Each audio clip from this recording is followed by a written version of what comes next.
আমাদের ঢাকা শহরে প্রাণের নদী বুড়িগঙ্গা, সে এক নতুন রূপে আবিষ্কার হয়েছে। তার আগের রূপ এই বুড়িগঙ্গাই যে সেই বুড়িগঙ্গা, আশেপাশে লোকেশন না দেখলে বোঝার কোনো উপায়ই নাই যে আমরা বুড়িগঙ্গা নদীতে আছি।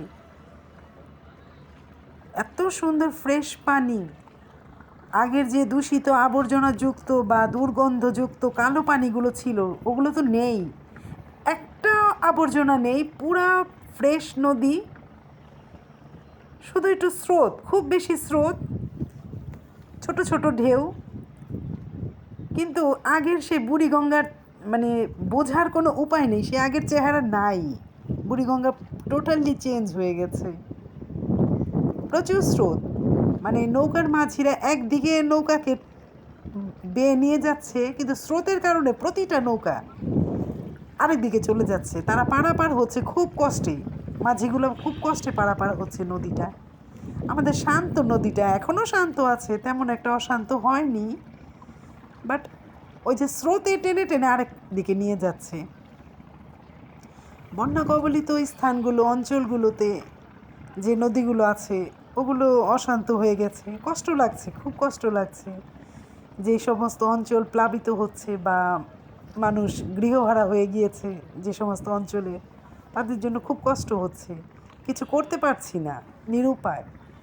শুধু দোয়া করি তাদের জন্য। ওই যে কচুরিপানাগুলো দেখেন খুব দ্রুত আমাদের কাছে আসছে, বাট নৌকা আমাদের আর এখানে নিয়ে যাচ্ছে বলে না, ওইটা আমি ফোকাস করতে পারছি না, ভিডিওতে আনতে পারছি। খুব দ্রুত চলে যাচ্ছে, এত স্রোত আরেকদিকে নিয়ে যাচ্ছে।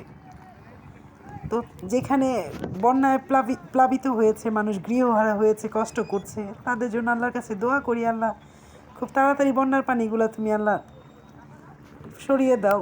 মানুষগুলোকে যারা গৃহহীন হয়েছে তাদের বাড়িতে আল্লাহ তারা যেন খুব তাড়াতাড়ি চলে যায়। আমাদের দেশ যেন এই মহামারী থেকে, আমরা এই দুর্ভোগ থেকে আমরা খুব তাড়াতাড়ি বাঁচতে পারি। আল্লাহ তুমি রহমত করো, এই দোয়াই করছি আল্লাহর কাছে, কারণ তাছাড়া আর কোনো ওয়ে নাই। ওখানে যে সাহায্য করব, প্লেন যাচ্ছে একটা, ওখানে যে সাহায্য করব। আর আমার এই প্লেনটা দেখে আমার মাঝি ভাই নৌকা না চালিয়ে প্লেন দেখছে। উনি প্লেন কাছ থেকে অবশ্য প্লেনটা গিয়েছে এর জন্য। তো আল্লাহর কাছে দোয়া করি আল্লাহ যেন বন্যার পানিটি খুব তাড়াতাড়ি শুকিয়ে দেয়, পানি চলে যায় যেখান থেকে এসেছে সেখানে। জোয়ার ভাটা বলে না, জোয়ারে আসে ভাটায় যায়।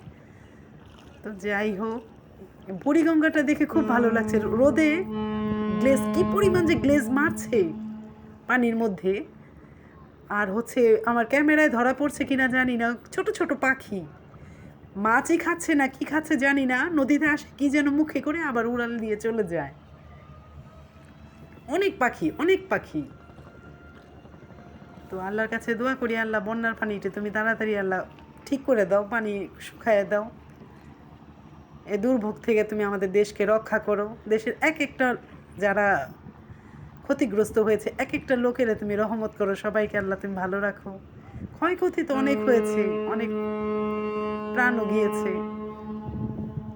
আল্লাহ তুমি রহমত করো, এটাই বলার আল্লাহর কাছে।